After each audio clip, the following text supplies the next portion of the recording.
Once upon a time, I challenged myself to KO with every Z aerial in Smash Bros. Ultimate, and I succeeded. That was it! Oh, that was perfect! Yes! In the making of this video, I realized that some Z aerials are easier to KO with than others. So today I thought I would talk about the ones that are good and the ones that are hot garbage. I'll even include tips on how to get the best use out of each character's Z aerial. So pay attention like you're in a Smash Bros. 101 class, and I'm Professor Shipwreck. You ready? Let's dive in, shall we? I'm really excited because this is my first time ever doing a tier list. I've wanted to do one for a long time. We get to talk about my favorite game and perhaps build a tier list that you've never seen before. I've never seen one on the Z aerials, so we're gonna give this a shot. I am expecting this tier list to be pretty brief. There's only 7 characters that we have here to deal with, and 2 of them are pretty much the same character. So we only have 4 categories, and I'm basing each tier on versatility. I basically mean usefulness. Is this character's Z aerial in the game useful? Is it useful for many different situations or many different outcomes? That's the question, and that's what I mean by versatility. So up at the top, we have extremely versatile, then we have versatile, then we have somewhat versatile, and then we have just don't, as in don't even use it, it's not worth using. First up, we have Lucas. Now, Lucas is very interesting because his Z aerial, the snake, you can use it for a lot of different things. It takes a lot of practice. You kind of have to be a master with Lucas in order to use his Z aerial to its top potential. But nonetheless, here I'm definitely going to have to go extremely versatile. Of course, I'm not really a Lucas player, so I don't really know exactly how to use his Z aerial the best way that you can. But for those of you who love Lucas or really want to learn how to do it, you definitely can. Here's my tip on how to use Lucas Zaire. If you don't know by now, he has something called a double jump cancel. If you short hop, then double jump, and then immediately use the Z aerial, he will actually fall with the Z aerial, and you can get multiple of them in a row across the stage. This is probably the best way to use it, but there are many other ways that you can use it. You can use it as a tech chasing tool, which means that you can actually get a jab lock setup out of it, which can definitely help you win some games. You can use it as a get off me or a combo breaker kind of move. It's probably his most ranged move, so if you want to range somebody out, space your moves out, this is the move to use. It's a great off of ledge option. Go ahead and double jump off the ledge and use that Z aerial to get back onto the stage as quickly as possible while throwing out a hitbox in front of you. Other than that, it's a fantastic recovery tool because when you're off the stage and you're reaching for the ledge with the snake, it actually reaches a lot longer than you think it would. And it practically snaps Lucas to the ledge immediately. So he's very hard to edge guard whenever he does this. That's probably the most useful way to use this move. But as you can see, there's all kinds of ways to use it. Least of these is probably to edge guard. I wouldn't normally use it to edge guard, but unless you're doing the Z aerial challenge like I was doing, which still proved to be pretty difficult, but compared to the rest of the characters here, it wasn't that hard. So Lucas's Z aerial definitely belongs in the extremely versatile section. I would even venture to say that Lucas does rely on his Z aerial in order to play Lucas to his top potential.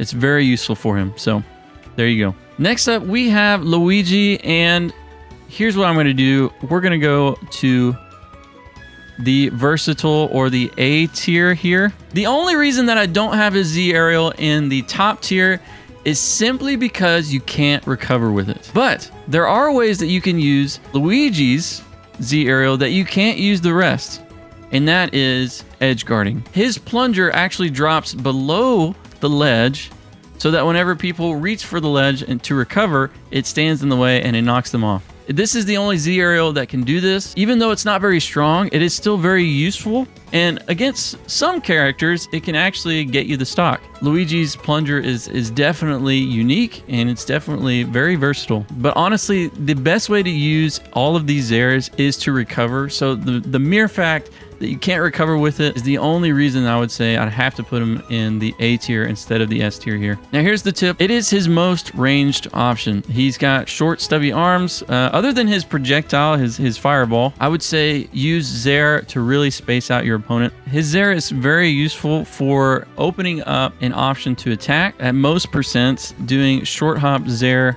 to dash attack is a very, very good option. Or you can mix it up with a grab, you can mix it up with an aerial, whatever you want to do. In that sense, Luigi's Zair is very useful. You can actually use Luigi's Zair to continue the 0 to death combo. It is your second to last hit right before the super jump punch, especially against smaller characters, because the Zair in this sense is actually a little bit easier to hit than falling up air would. Normally you'd use falling up air to get that last super jump punch in order for the 0 to death to work, but you can actually use Z aerial here for smaller characters to make it more consistent. In that sense, Luigi's Z aerial is extremely useful. You know, sometimes Luigi does really rely on getting the 0 to death setup. Other than that, at some percents, it's also very good for tech chasing setups, but only at really high percent, so I wouldn't really count that as a very useful way to use it, but it is still an option. So it's very safe, and when you're trying to play careful, you might as well just throw it out. So this one was probably one of the toughest ones to KO with, so I would definitely wouldn't recommend it for edge guarding, but I would say that it's probably the most funny. The animation for it is amazing, by the way. If we're going purely off animation, I'd have to put Luigi up at the top tier, but I'm going off versatility here. He definitely belongs in this tier. There's no denying that Luigi does rely on his Zair for many different things. Next up is Samus, and I'm going to go ahead and put Dark Samus here as well, as they're practically the same. Now, the reason I'm putting them in somewhat versatile is because when it comes to Samus and Dark Samus's kit, their tools, their moveset, they don't really need Zair. It's not really good for any other kind of hits. It's not really good for edge guarding, and you don't really even need to use it in order to space your opponent out. You have plenty of projectiles for that. Now, given all those reasons, you might think, well, why doesn't it belong in the bottom tier? Well, I'll tell you why. It's really good for recovery. It's underrated, I think. From the top down, her up B is very vulnerable, I would say. If characters are good at defending low recoveries, then Samus can really struggle to recover. But with Zair, it actually makes her recovery a lot easier in those matchups. So that's why she belongs in somewhat versatile. Now, here's the tip for how to use it. If you're in neutral, just short hop. Wait a minute. As you're descending, use the Zair, practice it some, get used to the spacing of it. If you reach the very end of the Zair, it does the most percentage that it can. It's about 6%. If it's anywhere in between the start and the end of the move, then it's about 3%, which is still not bad, but it's definitely safer to get the end of the Zair if you can. It's not easy to use by any means. It's very fun to use, and if you get the very end of it, it's very satisfying, I will say that. Now, this is terrible for edge guarding. Terrible. I had to wait for a favorable matchup in order to get the KO with the Zair for Samus and Dark Samus, and it had to be the end of the hit. I mean, it was very, very hard to KO with. So I do like their Zairs. If we were going off animation alone, I mean, these Zairs look amazing. They look powerful. They're made out of plasma. I mean, you can't not like it. You gotta like it. But if we're talking about versatility, which in my opinion is the most important aspect of a Smash Ultimate move, then they definitely belong in somewhat versatile. Next up, we have Toon Link, and here's where he belongs. He belongs in the A tier here, and here's why. His Zair is very versatile. It's actually more versatile than you would think. It's not only great for recovery, but at certain percents, past mid percents to high percents, Toon Link Zair is a fantastic move for tech chase setups. I can't tell you how many times I played against a really good Toon Link online, and they did Zair against me while I'm at like 80% or so, and they get the jab block against me and then a free forward smash to death. Toon Link Zair sends you in a straight line, and you go straight to the ground, and you don't even have time to react. Then next thing you know, you get jab block, forward smashed, and you're dead. It's very slept on in that way, but this is a fantastic way to use Toon Link's Zair. That's basically my tip for you. Use Toon Link Zair that way and find yourself winning more games with him. I kid you not. The only reason that I don't have him in extremely versatile is because it's not a very good neutral option, I would say. It is used very well for spacing out, but as far as Toon Link's moveset goes, it's not his best move for spacing out your opponent. He has plenty of projectiles for that, but I definitely say passive projectiles, his Zair is your next best option. I think that's probably the best way to use it, other than recovery, which he really snaps to the ledge super quick. It's very hard to defend. So whenever I was doing the challenge, it was one of the easiest ones to KO with, because like I said, if you get the hit on it, it sends your opponent in a straight line. But ultimately, it is a very good move for Toon Link. So Toon Link definitely belongs in the A tier here. All right, next up is Young Link, and I already know where I'm putting him.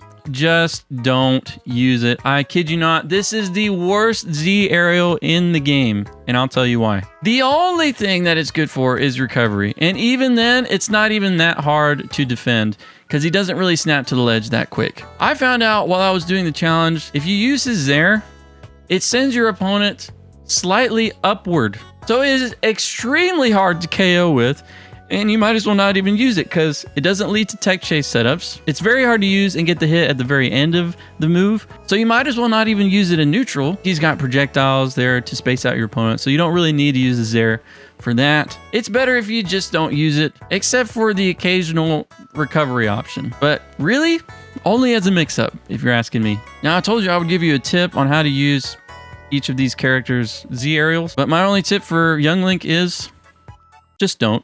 Yeah, I hope that tip comes in handy. All right, moving on. Last but not least, ZSS. She goes straight into the extremely versatile tier, and here is why. She definitely goes behind Lucas. She doesn't go in front of Lucas because Lucas can chain them together. I mean, it doesn't get any better than that. But her Zair is actually useful in all of the same ways that it's useful for Lucas. I'm talking about tech chase setups. I'm talking about recovery.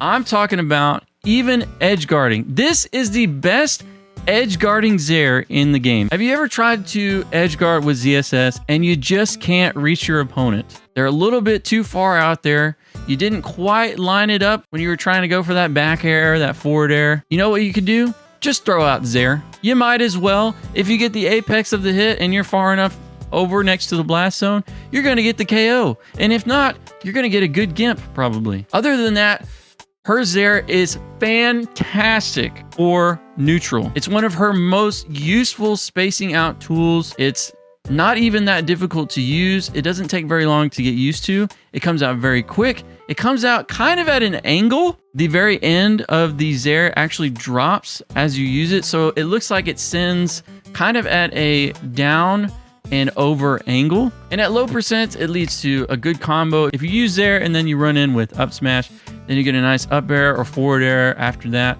Leads to a nice 30% or so. It's very good for low percentage combos, which I can't say that about any of these other Zairs. ZSS's is alone in that, which is very cool. Other than that, it's great for tech chase setups. You can easily get the Zair and then look for that down smash. And I'm telling you, you will get plenty of stocks if you use it that way. It's also a very good recovery tool. If you're facing the stage and you try to reach for ledge with the Zair, she will reach it up to a certain point. Using her Zair is probably not your best recovery option, but it's still a really good mix-up and it's very, very quick. If you're facing away from the stage, I would definitely use side B as long as you are above the ledge enough.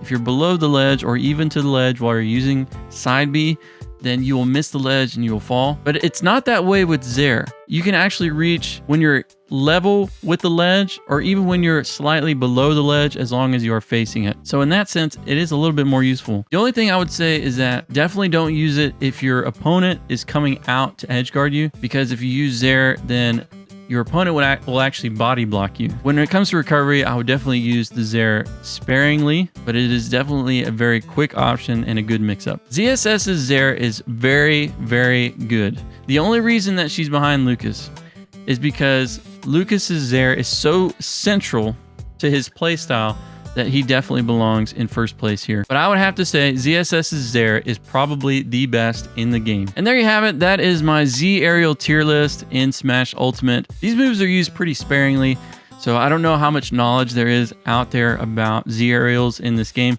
But if you got some knowledge to share, go ahead and share it down in the comments below. I really appreciate it. That's all I have for today. I'm gonna get off my soapbox now, and I will see you guys next time, all right? Take care.